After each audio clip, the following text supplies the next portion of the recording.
Assalamu alaikum. I'm Hafza Aliza Yaqub. Welcome to my YouTube channel Psychological Learning with Aliza Yaqub. Today we study on body dysmorphic disorder. आज की video में study करेंगे कि body dysmorphic disorder क्या होता है, इसका diagnostic criteria क्या होता है,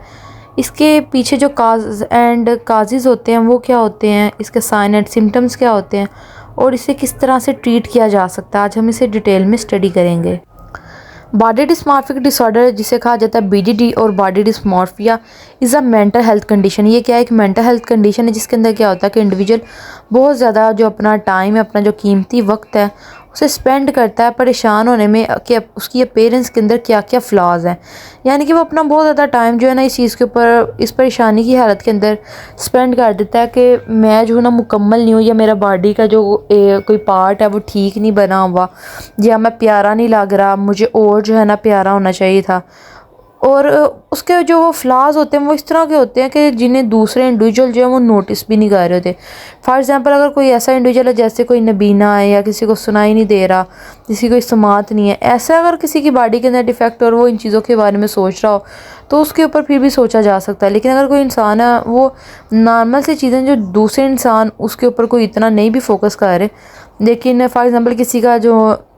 नोज़ है उसकी शेप नहीं अच्छी बनी हुई, कोई और इंडिविजुअल उसके ऊपर इतना नहीं भी जो है वो नोटिस कर रहा, लेकिन वो खुद से ही अपना बहुत ज़्यादा टाइम इन चीज़ों के ऊपर जो है स्पेंड करी जा रहा है कि मेरी जो बॉडी है उसके अंदर बहुत ज़्यादा फ्लॉज है, मेरा जो नोज़ है वो प्यारा नहीं है, उसकी शेप प्यारी नहीं बनी हुई। और ये ज़्यादातर जो होता है ये टीन या जो यंग अडल्ट होते हैं उनके अंदर होता है। अब हम इसका डायग्नोस्टिक क्राइटेरिया देख लेते हैं। Pre occupation with one or more perceived defect of flaws in physical appearance, यानी कि जो उनकी फ़िज़िकल अपीयरेंस होती है उसके अंदर उन्हें लग रहा होता है कि एक या एक से ज़्यादा जो है उनके अंदर डिफेक्ट हैं जो कि इतने ऑब्जर्वेबल नहीं होते या दूसरे उन चीज़ों को इतना नोटिस नहीं कर रहे होते, यानी कि वो बहुत मामूली सा इस तरह का कोई फ्लॉ होता है, लेकिन वो इंसान जो होते हैं वो ख़ुद उसके ऊपर बहुत ज़्यादा नोटिस कर रहे होते हैं, पर बहुत ज़्यादा टाइम जो होता है उस चीज़ के ऊपर जो है वो स्पेंड कर रहे होते हैं। और वो अपना क्या कर रहे थे, बार बार रिपीटेटिव बिहेवियर शो कर रहे थे, मिरर चेक कर रहे होते हैं या देख रहे होते हैं कि वो किस तरह से अपनी बॉडी शेप को ठीक कर सकते हैं, या वो वहाँ से अपनी स्किन जो होती है उसको पिक कर रहे होते हैं, या बार बार जो है वो दूसरों से चेक करवा रहे होते हैं कि क्या मैं ठीक तो लग रहा हूँ, क्या मेरा ये जो स्पेसिफिक बॉडी पार्ट है, या फॉर एग्जांपल कोई नोज़ है उसकी नोज़ की शेप नहीं अच्छी तो वो बार बार क्या करेगा, मिरर के अंदर ख़ुद को देख रहा है कि क्या उसका नोज़ ठीक लग रहा है या नहीं लग रहा। नोज़ को ठीक शेप को ठीक करने के लिए डिफरेंट जो है वो टेक्निक्स यूज़ करेगा, या दूसरों से रीश्योर करेगा कि क्या मेरा नोज़ ठीक लग रहा है या नहीं लग रहा, और क्या, और अपनी जो नोज़ है उसको दूसरे लोगों के साथ जो है ना वो कंपेयर करेगा। इससे क्या होता है, जो एक इंडिविजुअल है उसकी सोशल ऑक्यूपेशनल लाइफ जो होती है वो डिस्टर्ब होती है, क्योंकि वो अपना जो ज़्यादातर टाइम है वो इन चीज़ों के ऊपर स्पेंड करता है कि यानी दूसरे इंडिविजुअल्स को देखने के अंदर। और जब हाँ एक इंडिविजुअल ख़ुद का कंपैरिजन जो है वो दूसरे इंडिविजुअल्स के साथ करता है तो उसकी जो है वो ऑटोमेटिकली वो बहुत ज़्यादा वरी होता है, स्ट्रेस लेता है कि मेरी जो नोज़ है वो उसकी शेप अच्छी नहीं बनी हुई, और जो दूसरा इंडिविजुअल है उसकी नोज़ की शेप इतनी अच्छी है। लेकिन वो ये नहीं देख रहा होता कि हाँ कि यानी अगर कुछ इंडिविजुअल्स के पास एक चीज़ है तो कुछ के पास जो होती है वो उसकी निस्बत दूसरी चीज़ होती है, लेकिन वो जो है फौरी तौर पे बस वो इन चीज़ के ऊपर ख़ुद का कंपैरिजन कर रहा होता है कि मेरी नोज़ अच्छी नहीं है और दूसरे की नोज़ जो है वो अच्छी है, और मिरर के अंदर वो ख़ुद को बार बार चेक कर रहा होता है, दूसरे लोगों से पूछ रहा होता है कि मेरी नोज़ किस तरह से लग रही है। और इन चीज़ों के ऊपर जो उसका बहुत ज़्यादा टाइम स्पेंड होता है उसकी जो है वो लाइफ डिस्टर्ब होती है, क्योंकि वो अपना बहुत ज़्यादा टाइम इन चीज़ों के ऊपर स्पेंड कर रहा होता है और बाहर नहीं वो निकल पा रहा होता। फॉर एग्ज़ाम्पल अगर कोई सोशल गैदरिंग है तो वो उसके अंदर नहीं जाएगा कि उसको होता है कि मेरी नोज़ का ठीक लगेगी, मेरी नोज़ अच्छी लग रही है नहीं लग रही है, या मैं कैसा लगूंगा। इसके अलावा अगर एक इंडिविजुअल उसका वेट ज़्यादा है तो वो अपने वेट से रिलेटेड जो है वो ख़ुद का कंपैरिजन दूसरों के साथ करेगा और देखेगा कि वो ज़्यादा हेल्दी है तो वो किस तरह का लग रहा है, कि वो क्या वो ठीक लग रहा है कि वो ठीक नहीं लग रहा, दूसरों से उसके बारे में रीश्योर करेगा कि। और इसके अलावा वो अपनी बॉडी के किसी और मसल से रिलेटेड जो है वो इस तरह का जो है वो इन फ्लॉज के ऊपर जो है वो ज़्यादा टाइम स्पेंड कर सकता है। यानी कि इसके अंदर इंडिविजुअल जो है वो खुद को इस तरह कह रहा होता है कि आई लुक अगली, कि मैं अगली मैं यानी कि बदसूरत नज़र आ रहा हूँ, मैं खूबसूरत नहीं हूँ, ये मेरे अंदर जो है कमी है, मेरे अंदर फ्लॉ है। इन चीज़ों के बारे में जो है ना वो इंडिविजुअल बहुत ज़्यादा जो है वो टाइम स्पेंड कर रहा है। अब इसके अंदर कुछ पॉइंट्स आ जाते हैं कि या तो इंडिविजुअल को अपने बारे में पुअर इंसाइट होती है, यानी कि उसे ये नहीं पता होता कि वो किस तरह का वो नज़र आ रहा है, और यानी कि उसे अपने बारे में जो अवेयरनेस नहीं होती, और इसके अलावा वो खुद का कंपैरिजन कर रहा होता है, जिसकी वजह से जो है उसको इस तरह जो है और प्रॉब्लम का सामना करना पड़ता है। जो बॉडी डिस्मॉर्फिक डिसऑर्डर का एक स्पेसिफायर है कि मसल डिस्फोरिया ज़्यादा जो होते हैं ये मेन के अंदर होता है, बॉयज़ के अंदर होता है, कि जो कि एडोलेसेंट होते हैं उनको होता है कि वो जो है उनकी बॉडी जो है वो यानी कि हाइट जो है वो छोटी है या मसल्स जो हैं वो इनसफिशेंट है या लीन है, वो ठीक नहीं, यानी कि वो जो ज़्यादा जो अडल्ट होते हैं वो मेन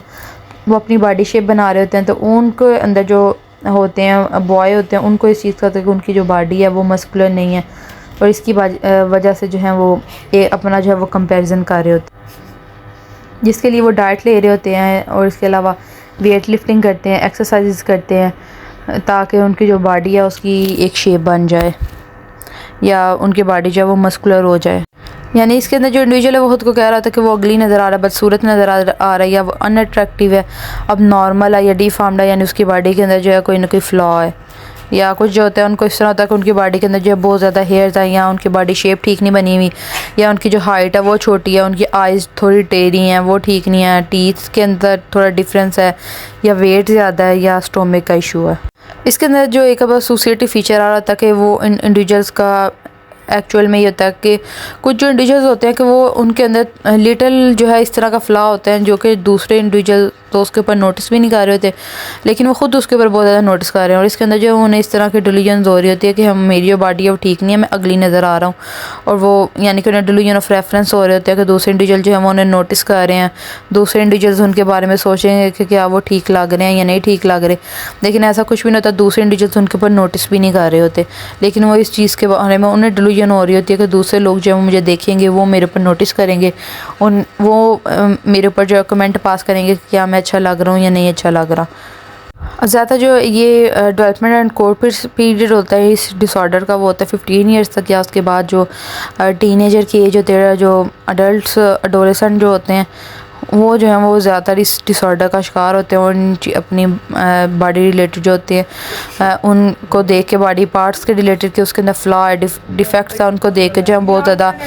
प्रॉब्लम का शिकार हो रहे होते हैं, या उसके ऊपर जो बहुत ज़्यादा टाइम स्पेंड कर रहे होते हैं, जिस वजह से उनकी जो लाइफ होती है वो डिस्टर्ब हो रही होती है, उनकी जो क्वालिटी ऑफ लाइफ होती है वो पुअर होती है। दीगर ममालिक के अंदर जो है जिन इंडिविजुअल्स को इस तरह के थाट्स हो रहे होते हैं कि उनकी बॉडी के अंदर कोई डिफेक्ट है, कोई फ्लॉ है,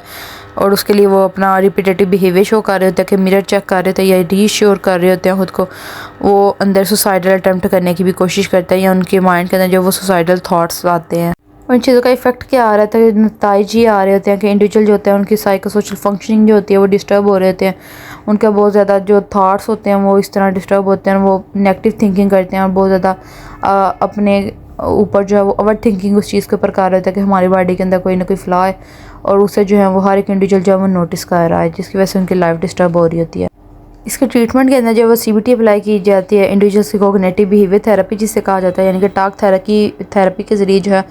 इंडिविजुअल को इस चीज़ का यकीन दिलाया जाता है कि उसकी बॉडी के अंदर जो है कोई भी इस तरह का डिफेक्ट नहीं है, यानी कि जो उसकी नेगेटिव थाट्स होते हैं उन्हें कन्वर्ट किया जाता है पॉजिटिव थाट्स के अंदर। इसके अलावा जो वो बहुत ज़्यादा वरी हो रहे होते हैं, उसकी वजह से वो डिप्रेशन का शिकार हो रहे होते हैं कि उनके अंदर कोई फ्लॉ है, कोई डिफेक्ट है, या वो एगली है, तो उस डिप्रेशन को दूर करने के लिए जो उन्हें एंटी डिप्रेशन मेडिसिन जो हैं वो दी जाती हैं। ये थी हमारी आज की वीडियो। उम्मीद है आपको वीडियो पसंद आई होगी। Like the video and subscribe the channel. Thank you so much. Thank you for watching.